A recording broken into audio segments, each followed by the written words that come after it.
Hi everyone, welcome to GR IAS Academy.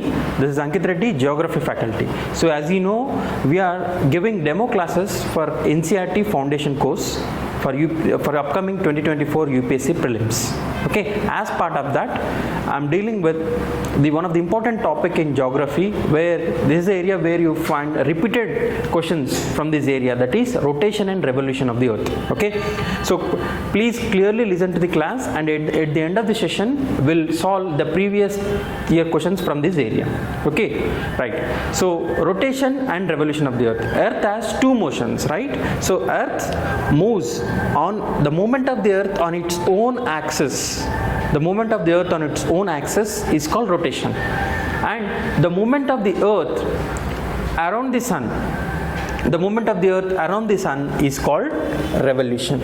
Okay, so earth has two motion. One is it rotates on its own axis, that is called rotation, and the same earth moves around the sun, and this is called revolution. Okay, and the path around which the earth revolves around the sun is called orbit, and the shape of this orbit is elliptical. The shape of earth's orbit is elliptical, right? Now, because of earth rotation and revolution, there is a phenomena going on the earth surface, right? That means we face the day and night, seasons, all this because of rotation of earth and revolution of the earth. So first let us look into the rotation of the earth. As I told you, the movement of the earth on its own axis is called as revolution. You might have know this toy, right? That is top. What is top do? It revolves on its own axis. So similarly, earth also moves like that. Okay, right? Anyways, and earth revolves around the sun, and as well as it rotates on its own axis, right? So coming to the earth is actually not straight like this, it is actually tilted. Okay, the tilt of the earth is 23.5 degrees.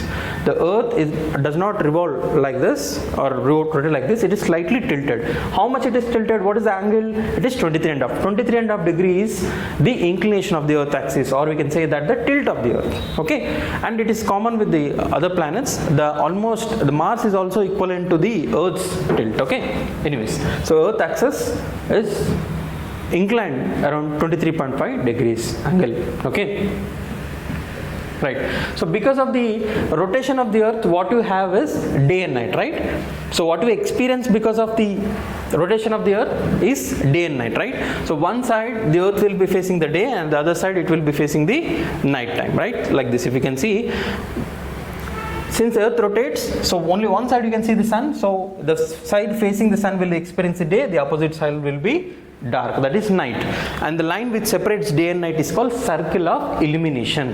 Okay, so these are the concepts which are taken from the 6th 7th class Ncert books. Please go through it, right? Rotation and revolution. So here the circle of illumination is the line which separates day and night. Okay, so because of the earth rotation, we have this phenomena called day and night. Okay, now moving on to the important topic is the earth's revolution. The earth's revolution. So as I told you, the movement of the earth around the sun in a particular orbit is called revolution, right? Now because of this revolution we have seasons. Not just because of revolution, because of earth's revolution plus the tilt of the earth. The earth's revolution plus tilt of the earth, we have seasons. We experience seasons. Let us see how we experience seasons here. Okay, right. So you know that the shape of the earth is geoid. The shape of the earth is geoid, which is near to sphere. Okay, one kind of sphere. Okay, the shape of the earth is geoid. What do you mean by geoid? The geoid means the region at the top of the earth is flat. Okay, the top and bottom is flat, and at the center it is bulge. So such kind of the shape is called geoid. The shape of the earth is geoid, which is flat at poles and bulge at the equator. Okay, and because of this structure, the vertical rays of the sun, the vertical rays means the direct rays of the sun fall on equatorial region. Okay, so the sun's rays directly fall on equator, and as you move towards the poles, the angle of inclination decreases. Okay, so what you can see is at the equator, what you can see is the direct rays of the sun, and as you move towards the poles, the angle of inclination decreases. So you can see the oblique rays, the rays are not direct. So what we can understand here is that since the equator region receives the direct rays of the sun, this region experiences higher temperatures. Okay, and as you move from equator to poles, since the sun rays are not direct, it is oblique. Okay, so the intensity of the insolation is less. So getting my point? So that's why as you move from equator to poles, temperature decreases, because the direct rays of the sun are not present at the poles. You can see sun rays but not the insolation. What is insolation? The amount of solar radiation received by the earth is called insolation. Okay, right. So hope you got it. So equator region is the hottest region when compared to the poles, because why? This region receives the direct rays of the sun. Okay. Now, as I told you, we experience seasons because of the revolution of the earth and tilt of the earth. Now let us analyze how this tilt and revolution of the earth makes us to experience these seasons. Okay, right. So since because of the earth revolution, the vertical rays of the sun on March 21st, the vertical rays of the sun fall on equator. Okay, so important days, please try to note down this, and we'll try to analyze how things change, how seasons change. Okay, so on March 21st, what happens? The vertical rays of the sun fall on equator. Remember this. Next, on June 21st, the vertical rays of the sun fall on Tropic of Cancer. What is Tropic of Cancer? 23.5 degree north latitude is called Tropic of Cancer. 23.5 degree south latitude is called Tropic of Capricorn, and 0 degree latitude is called equator. Okay, and you know why we take 23.5 degree? Because tilt of the earth we consider these important latitudes, that is Tropic of Cancer, Tropic of Capricorn and equator. Okay, right. So on June 21st, where does the vertical rays of the sun fall? It falls on Tropic of Cancer. Okay, on March 21st, equator. So slowly, in the month of June, the vertical rays shifted towards where? Tropic of Cancer. So if you, how to remember this? You can easily remember that. You know that the month of May, June are the places where we receive highest temperatures in India. Why? Because the vertical rays of the rays is falling on Tropic of Cancer, and you know that 23.5 degree north latitude passes through India. So that's why the month of May, June are the hottest months in India. Why? Because the vertical rays of the sun fall on Tropic of Cancer. Right. Next. Now next what happens? On September 23rd, the vertical rays of the sun once again fall on equator. Next.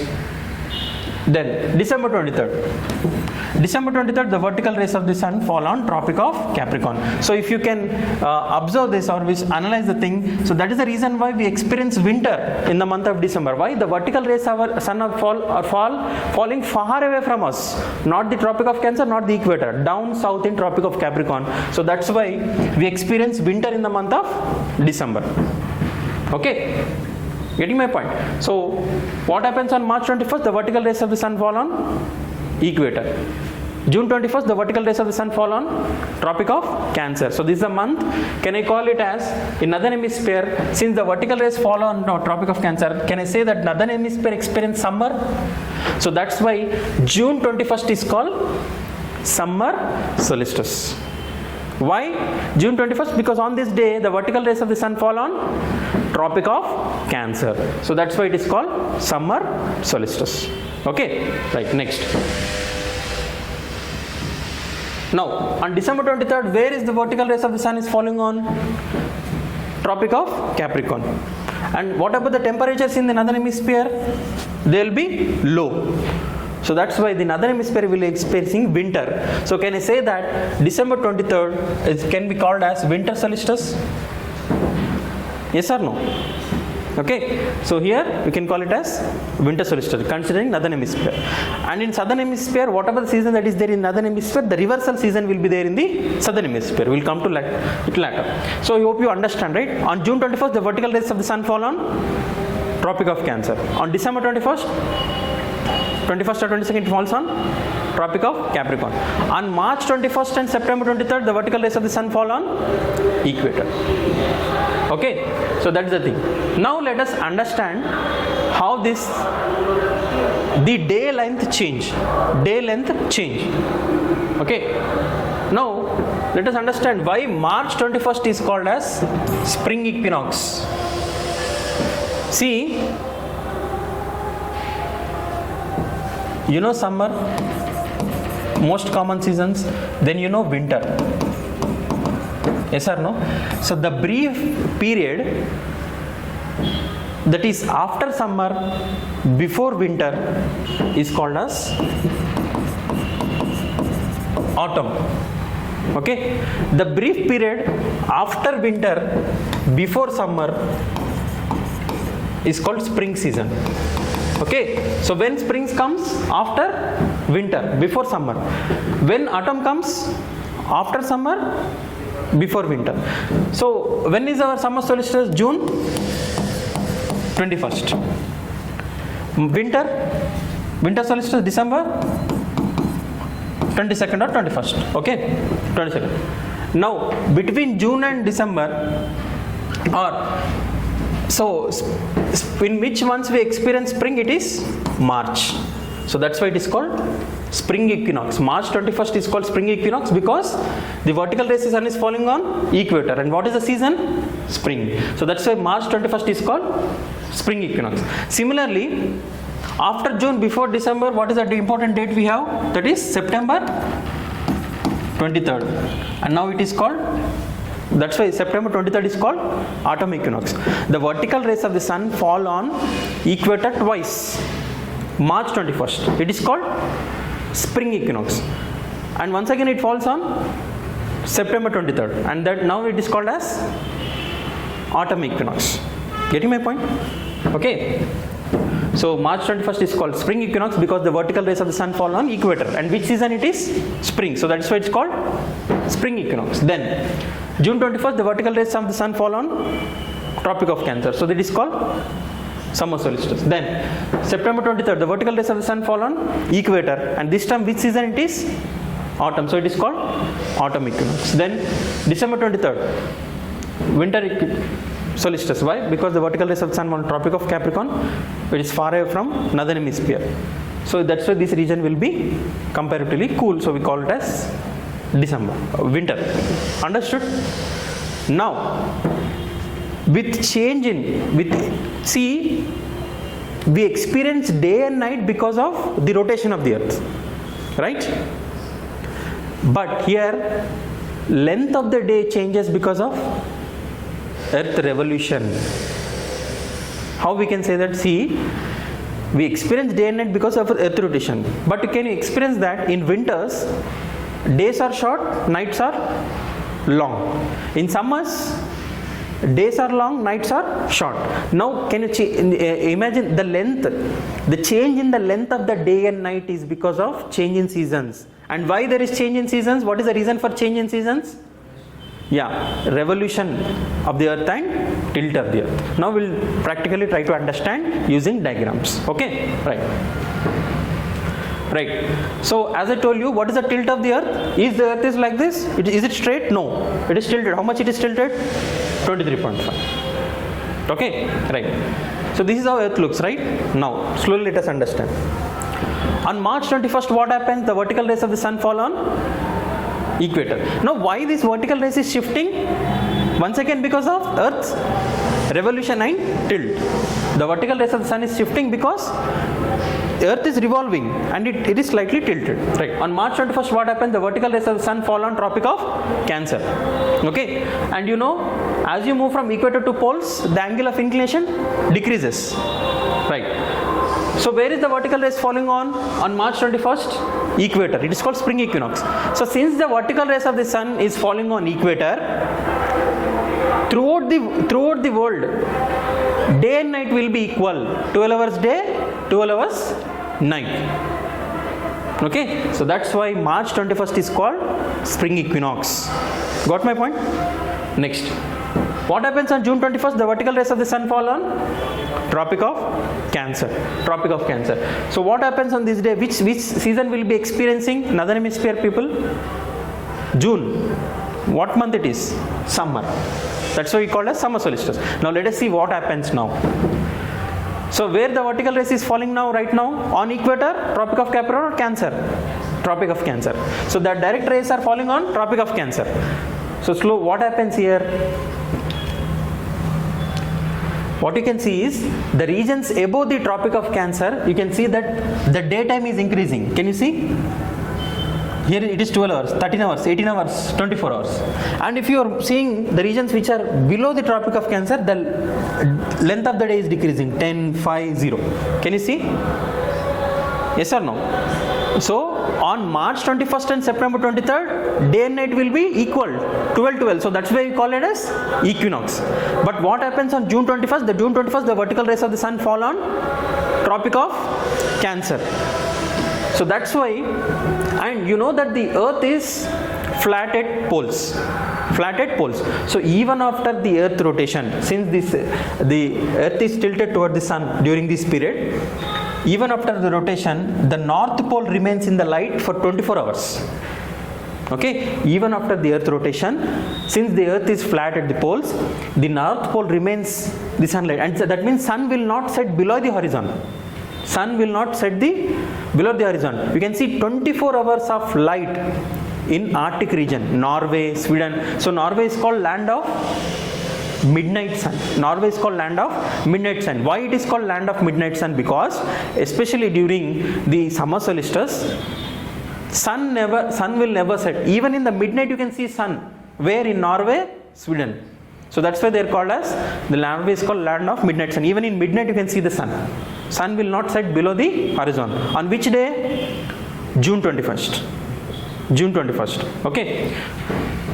So on June 21st, the vertical rays of the sun fall on Tropic of Cancer. So as you move to the higher latitudes, the number of day increases. And on which day you can see 24 hours of light in Northern Hemisphere, especially in Arctic region? Which day? June. June 21st, you can see that. You can see, especially in the Arctic and polar region, 24 hours of sunlight. Because of the earth's flatness, you can see 24 hours. And where you can see 24 hours of darkness? South pole. Okay, so you might have learned about this in your schooling, right? Hibernation. Animals go for hibernation for 6 months summer, 6 months winter. So here in the month of June, you can see 24 hours of light in the North Pole region and 24 hours darkness. Getting my point? Okay. So near the Arctic Circle, what you can see is light. Antarctic Circle, darkness. On which day? June 21st. Right. Next. Once again on September 33rd, the vertical rays of the sun fall on equator. And now why this vertical rays of this sun rays is shifting? Because of Earth's revolution and tilt of the earth. Right. On June 23rd, September 23rd, the vertical rays of the sun fall on equator. And what happens when the vertical rays of the sun fall equator? Day and night are equal. 12 hours day, 12 hours night. No problem. Now, once in the vertical rays of the sun on December 23rd, the vertical rays of the sun fall on Tropic of Capricorn. Now you have to imagine here, where you can see 24 hours light now. 24 hours light. Where you can see? In the South Pole. Okay, in the South Pole here. You can see the South Pole here. Okay, and see, you can see 24 hours darkness in North Pole. It's a typo error. So what you can see is on December 23rd, since the vertical rays of the sun fall on where? Tropic of Capricorn, 23.5 degree south. Okay, since the vertical rays of the sun fall here and the regions below this latitudes, what you can see is the length of the day increases. The length of the day increases. So you can see 24 hours of sunlight where? Arctic region. South Pole, and opposite North Pole, darkness. Okay, now why we see the 24 hours of light is same region. The earth is flat at poles. So even after the earth rotation, since the earth is tilted toward the sun, even after the rotation, what you can see is 24 hours light here and darkness in the opposite region. Got the clarity? So on March 21st, the vertical rays of the sun fall on equator. So day and night are equal. Next, on June 21st, the vertical rays of the sun fall on Tropic of Cancer. Tropic of Cancer. So the vertical rays fall on Tropic of Cancer. 24 hours darkness where? North Pole, Arctic region. 24 hours darkness, that is Arctic region and South Pole. Right. Next. Then June 21st is called which season in Northern Hemisphere? Summer solstice. Okay. March 21st, spring equinox. Then on March 23rd, the vertical rays of the sun fall on equator. It is called autumn equinox, and what you can experience is 12 hours day and 12 hours night. Next, on December 23rd, the vertical rays of the sun fall on Tropic of Capricorn.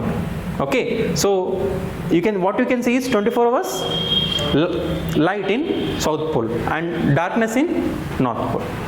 That means the sun will not set below its horizon in South Pole on December 23rd. When sun will not set below the horizon in the month of, in the Northern Hemisphere, in which month? June 21st. Okay, right. Okay, anyways, with couple of, if you watch these videos couple of times, you can understand this concept. Most important topic, because UPSC has asked frame the questions 3 times in this paper, 2013, 2020 and 2022. Okay, that's why I explained this topic. Right. Now let us solve these questions. Let us solve these questions.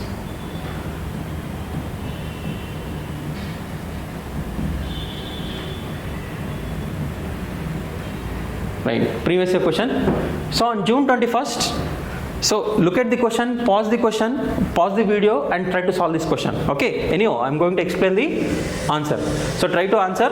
On June 21st, on June 21st, the sun. So, to avoid confusion, you can draw a diagram that what is saying that June 21st. June 21st, which part of the earth is tilted toward the sun? North part, right? So, on June 21st, what happened? The sun vertical rays, where it is fall? Where does it fall? June 21st. Tropic of Cancer. Tropic of Cancer, that is 23.5 degree north latitude. Okay, so sun rays is directly falling on Tropic of Cancer, not on equator. So what happens when the sun rays directly fall on Tropic of Cancer? Where you can see 24 hours darkness? South. 24 hours darkness in south. 24 hours of light? Light in North Pole. So this is what you can understand on June 21st, right? Now let us try to answer. On June 21st, the sun does not set below the horizon at Arctic Circle. Okay, does not set below the horizon at Antarctic Circle, shines vertically overhead on equator, shines vertical overhead on Tropic of Capricorn. So let us try to understand. So on June 21st, does the sun vertically fall on Tropic of Capricorn? June 21st. No. So option D can be eliminated. Next, shines vertically overhead on the noon on the equator. Does on June 21st the vertical rays of the sun fall on equator? No. Okay. Now B point. The sun does not set below the horizon at Antarctic region. During June 21st, which region will experience 24 hours of light? North Pole, that is Arctic region. 24 hours darkness? Antarctic. So he's saying that does not set below the horizon. Sun will not go below the horizon.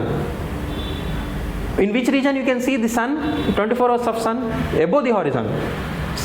The sun will not go below the horizon. What is horizon? The place where it looks like the earth and the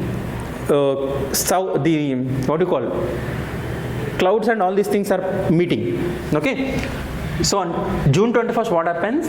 24 hours of light can be seen in Arctic region. So that means sun will not go below the horizon. If sun goes below the horizon, it will be night.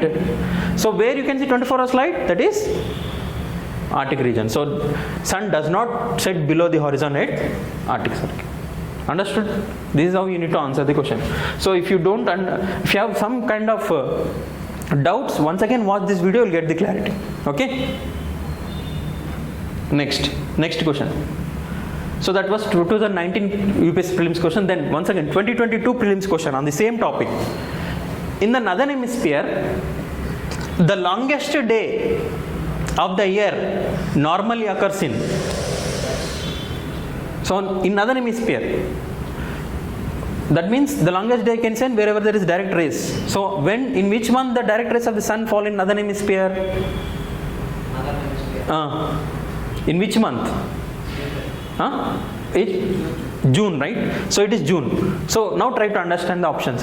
First half of the month of June, second half of the month of June, first half of the month of July, second half of the month of July. So what is our so when does the northern hemisphere experience summer? I mean direct rays of the sun on which date? So June 21st. So June 21st is the second half of the month. So what is the answer? B is the answer. Second half of the month. Understood? So this is simple UPSC question. So the only thing is if you need to get the clarity on the concept. Next, this 2013 prelims question. Variations in length of daytime and night time from season to season are due to. Why the length of the day and night is changing? In winter, nights are long, days are short. In summer, days are long, nights are short. Now, why this length of the day and night is changing? That is the question. Why it is changing? What is the answer? Earth revolution. Very good. Earth's revolution is the answer. Because of Earth rotation, only what you can see is change in day and night, not the length of the day and night. Next, the Earth revolution round the sun in elliptical manner, latitudinal position of the place, revolution of the Earth. Okay, so the Earth's revolution around the sun in elliptical manner. Revolution of the Earth and the option is the revolution of the Earth on the tilted axis. Yes. So as I told you, we have seasons because the Earth revolves around the sun and Earth's tilt is also responsible. To two reasons. Answer is D. Very good. So this is how we need to understand the concepts. This is what we do at GR IAS Academy, Hyderabad, which is located beside Sudarshan Theatre, RTC Crossroads, Hyderabad. So we are starting Ncert foundation course. I will be dealing geography with simple concepts. I would teach every difficult topic with simple explanation and as well as PPTs. And at the end of the topic, we will be discussing previous year papers. By this, you will get strong command over geography and it will give good confidence for you. Thank you. We'll meet in the next video.